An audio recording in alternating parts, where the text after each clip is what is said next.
car mon avion pourrait exploser un jour. Est-ce que les avions explosent aussi dans ce pays? N'y a-t-il pas des gens qui meurent tous les jours? C'est une chose assez effrayante de penser que je pourrais aller en enfer et que je brûlerais pour l'éternité. Je prends tout ce temps pour répondre à cette question parce que vous me posez une question complexe, auquel je ne veux pas répondre comme ça.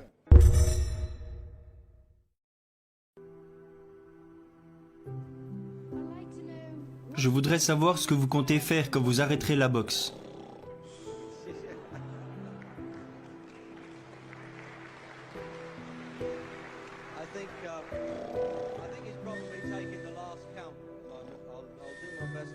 Dormir, c'est tout ce que je ferai. Non, quand j'arrêterai la boxe, j'aimerais dire quelque chose ici et cela vous fera probablement tous réfléchir. La vie n'est pas très longue. Disons que la personne moyenne ici a 30 ans. Si vous avez 30 ans, vous avez été éveillé seulement pendant 7 ans. Comment vais-je le prouver? Vous avez dormi 7 à 9 heures par jour, chaque jour, pendant 30 ans. La nuit dernière, quand vous êtes allé vous coucher et que vous vous êtes réveillé ce matin, vous ne vous souvenez de rien. Donc si vous avez 30 ans aujourd'hui, vous avez été inconscient pendant 8 années.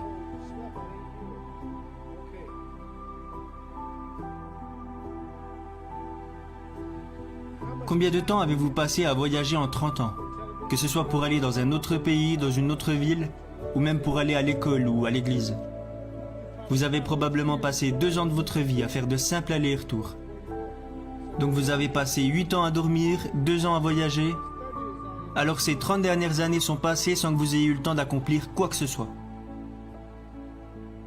Combien de temps avez-vous passé à l'école? Aux États-Unis, on y va de 6 à 18 ans. C'est pareil ici?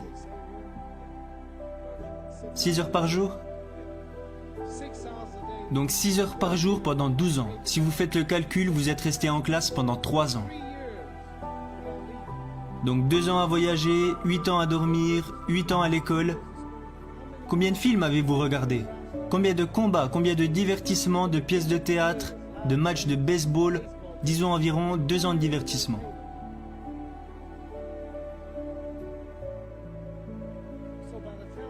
Donc d'ici le moment où vous aurez des enfants, d'ici le moment où vous aurez éduqué vos enfants, d'ici le moment où vous aurez payé votre maison, vous vous réveillerez un jour et vous réaliserez que vous avez 60 ans. La vie est vraiment très courte. Donc si vous comptabilisez le temps que vous passez à voyager, à dormir, à aller à l'école et à vous divertir, vous passez probablement la moitié de votre vie à ne rien faire. Aujourd'hui, j'ai 35 ans. Dans 30 ans, j'en aurai 65. On n'a plus autant d'influence à cet âge. On ne peut plus faire grand-chose à 65 ans. Votre femme vous le dira sûrement. Ce que je veux vous dire, c'est que quand vous aurez 65 ans, vous ne pourrez plus faire grand-chose. Vous savez que j'aurai 65 ans dans 30 ans, et pendant ces 30 prochaines années, je vais dormir pendant 9 ans. Je ne passerai pas 30 années à être éveillé. Je vais voyager en dehors des États-Unis. Tous ces voyages prendront environ 4 années sur les 30 années à venir, qu'on ajoute aux 9 ans que je vais passer à dormir. La télévision, les films, les divertissements, on peut rajouter 3 ans de divertissement. Donc sur les 30 prochaines années, je vais seulement avoir 16 ans pour être productif.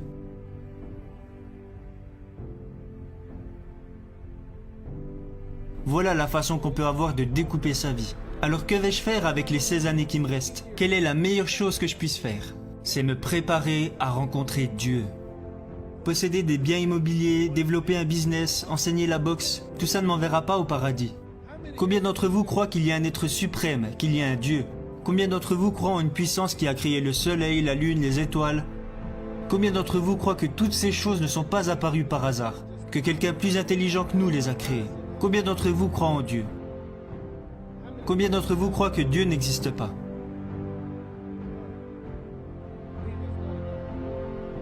D'accord, vous qui ne croyez pas en Dieu, si je vous disais, vous qui ne croyez pas en Dieu, si je vous disais que ce verre s'est créé tout seul, si je vous disais qu'aucun homme ne l'a créé, me croiriez-vous? Me croiriez-vous si je vous disais que cette chose s'est créée toute seule? Si je vous disais que cette télévision est apparue comme ça, et qu'aucun homme ne l'a créée, vous diriez que Mohamed Ali est un fou. Alors ce verre ne peut pas se créer tout seul. Si je vous disais que ces vêtements que vous portez se sont cousus tout seuls et que personne ne les a créés, vous ne me croiriez pas. Donc si vos vêtements ne se sont pas créés tout seuls, si ce verre ne s'est pas créé tout seul, si ce bâtiment ne s'est pas créé tout seul, alors comment la Lune est arrivée là?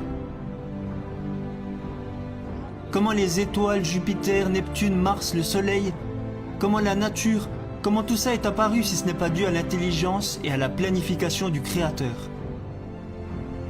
Donc ce que je crois, c'est qu'on sera jugé. Est-ce que vous croyez qu'un homme comme Hitler qui a tué tous ces juifs peut s'en tirer comme ça? Quelqu'un va le punir. Et si ce n'est pas maintenant, ce sera lorsqu'il mourra et qu'il ira en enfer pour l'éternité. Donc ce que je vais faire quand j'arrêterai la boxe, c'est me préparer à rencontrer Dieu. Car mon avion pourrait exploser un jour. Est-ce que les avions explosent aussi dans ce pays? N'y a-t-il pas des gens qui meurent tous les jours? C'est une chose assez effrayante de penser que je pourrais aller en enfer et que je brûlerai pour l'éternité. Je prends tout ce temps pour répondre à cette question parce que vous me posez une question complexe, auquel je ne veux pas répondre comme ça. Quand j'arrêterai la boxe, je vais faire tout mon possible pour aider les gens. C'est pour ça que je suis ici avec Johnny Walker aujourd'hui. C'est un pauvre homme qui est venu depuis les États-Unis et il y a plein de gars qui ont besoin d'argent ici. Alors quelqu'un m'a appelé pour que je vienne les aider. Dieu me regarde. Dieu ne me félicite pas parce que j'ai battu Joe Frazier. Dieu se moque de ça. Dieu se fout de l'Angleterre et de l'Amérique parce que notre richesse est son œuvre. Il veut plutôt savoir comment on se traite les uns les autres, comment on s'entraide.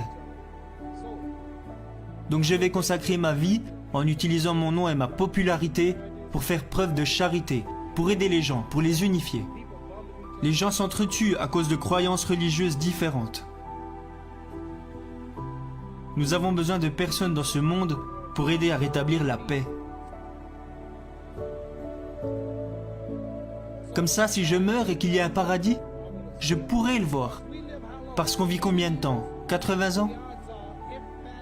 Dans cette pièce, il y en a parmi vous qui vont mourir dans 20 ans. Et certains vont mourir dans, disons, 50 ans. Et d'autres dans 60 ou 70 ans. Nous allons tous bientôt mourir.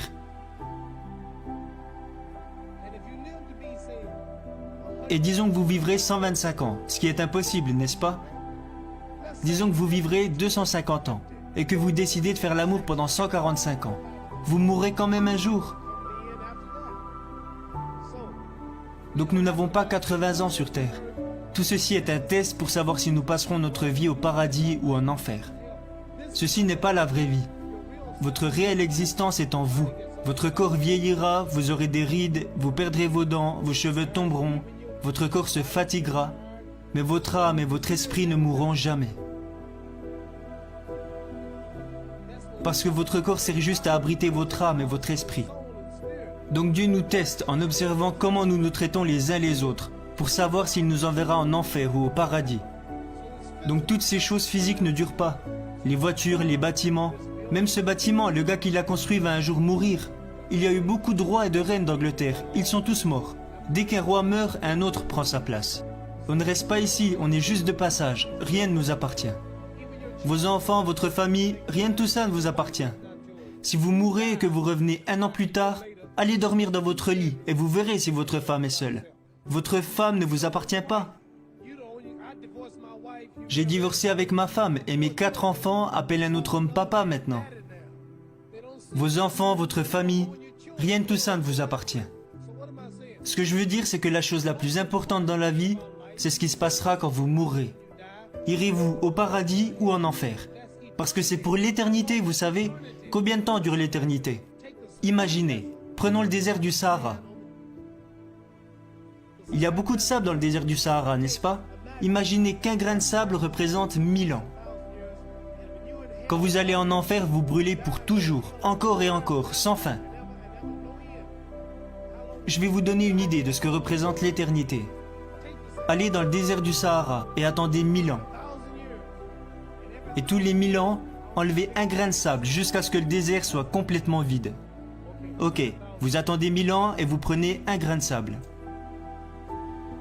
Puis vous attendez à nouveau 1000 ans et vous prenez un second grain de sable. Faites cela jusqu'à ce qu'il n'y ait plus un seul grain de sable dans le désert. Imaginez le temps que ça prendrait. L'Amérique n'a même pas 200 ans, il lui reste encore 800 ans pour atteindre 1000 ans. Donc ça me fait peur de me dire qu'un jour je vais mourir et que je vais passer l'éternité en enfer. Mon avion peut exploser à tout moment, je voyage tout le temps, et aller en enfer quand Dieu aura rendu son verdict. Je pourrais tuer et violer des gens. Les autorités peuvent ne jamais m'arrêter. Le FBI et Scotland Yard peuvent ne jamais m'arrêter. Mais quand je mourrai, quelqu'un m'observe là-haut et comptabilise tout ce que je fais. Je ne pourrai pas m'échapper et j'irai brûler en enfer pour toujours. Donc ce que je vais faire après mes combats, je passerai les 16 années qu'il me reste à essayer d'être productif pour me préparer au mieux à rencontrer Dieu afin d'accéder au paradis. Est-ce que vous comprenez ?